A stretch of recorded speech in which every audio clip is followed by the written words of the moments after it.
It makes it so you can't sleep because it's a stimulant. The nicotine in it is a stimulant, so it makes your your heart rate speed up. It raises your blood pressure, and the brain activity that's just generally associated with wakefulness and being awake gets stimulated. So you're just up, and a lot of times you're just up and you're sitting on Facebook or Netflix or something like that. And even when you finally do get to sleep, the addiction is so powerful that it will wake you up out of your sleep with cravings. So basically, if you smoke, stop it. Um, Reduce the time you spend in the bed not sleeping. Um, if you find that at bedtime or whatever you aren't tired, um, and try things like have a walk to go clear your mind. Try to keep from taking a nap during the day. Me personally, I have to have a nap during the day because of training and different types of things. I have to have a nap, or I just will start flagging at like 4:30, 5 o'clock. um if you find you're still not tired and different things like that, try to figure out productive tasks that you can do to help expend your energy throughout the day so you can relax and fall asleep and stay asleep.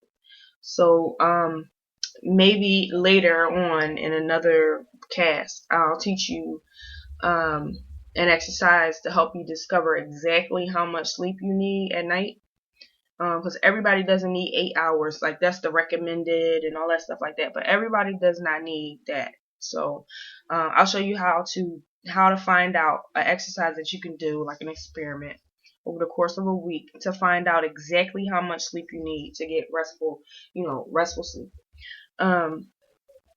When you eat for energy and fuel, not to get full, and not because it's time to eat. Spread your meals out into smaller ones to help avoid the itis. A lot of people talk about the itis, and that's that lag in energy that you get after you eat. You can also avoid the itis with foods that have a low glycemic index, and that's where the sugars are absorbed slowly. And without refined starches like pasta and Snickers bars. Snickers has a commercial that basically advertises that it'll give you the energy that you need, but they don't tell you that you're going to crash in a couple of minutes either from that energy, that whatever's inside of it. So eat foods like whole grains and high fiber veggies, nuts.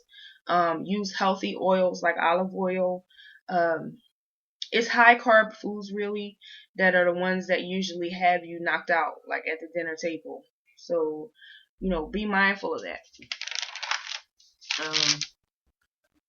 Don't get defeated by caffeine. A lot of people have a real addiction to coffee.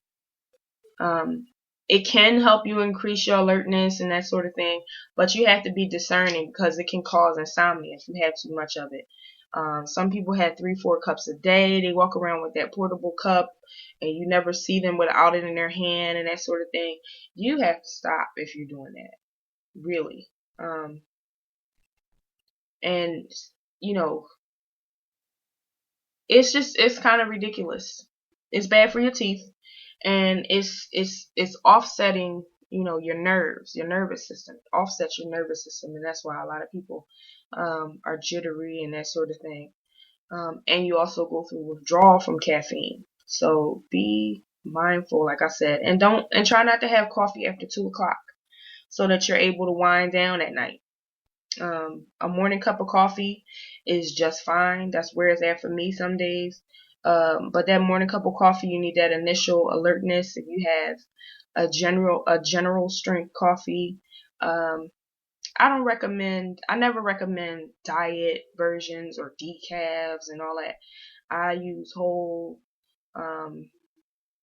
whatever it is. I don't like those, all those, they add extra chemicals to stuff like that. So I have regular coffee, and I use, sugar in the raw sometimes.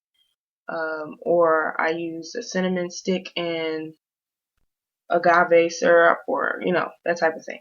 So coffee's fine, just do it in moderation. Limit your alcohol. We back to this again. If you have alcohol at lunchtime, um, don't do it, because it's going to give you that 5 hour energy moment at 2:30. Alcohol is a sedative, so it's stronger. It's a stronger sedative on the human body around the middle of the day. So if you know that you need to run around in the evening, don't have 5 o'clock cocktails with everybody, or do happy hour or whatever, or go get drinks after work with the girls or guys or whatever. Don't do that if you know you still need to have some energy. If you're going to drink in moderation, of course, and at a time when you don't mind your energy dialing down at night. Like I said, that's me some evenings with the tablet, the glass of wine, reading some book on the tablet, and just blocking out the rest of the crew in my house. I get to my me time, I'm just saying. Drink water. Water is the only nutrient that's been proven to enhance performance for all but, the most demanding endurance activities. So you need a little something extra if you're going to do a triathlon. But in general, drink your water. Keep hydrated. One of the first signs of dehydration is fatigue, being tired. So, in general, that's some basic ways to boost your energy. Of course, we can go over some even more ways to do so. Using other techniques. I use energy tapping, but we won't get into that. So that's it for the newsletter content for the challenge group. Okay, so updates for the challenge group. I hope that nobody got dropped from the system last night. I haven't checked yet. Like I said, today has been one of those kind of days. So if you did, I'm sorry, wonk wonk. You can get like the mods and stop playing and start pushing and recommit to the group, and you can get signed back up. If not, if you are fine with the fact that you got dropped from the system, it's not my place to preach to you, really. So I won't. Anyway, Sunday, get those before pictures in. It's so important that you do.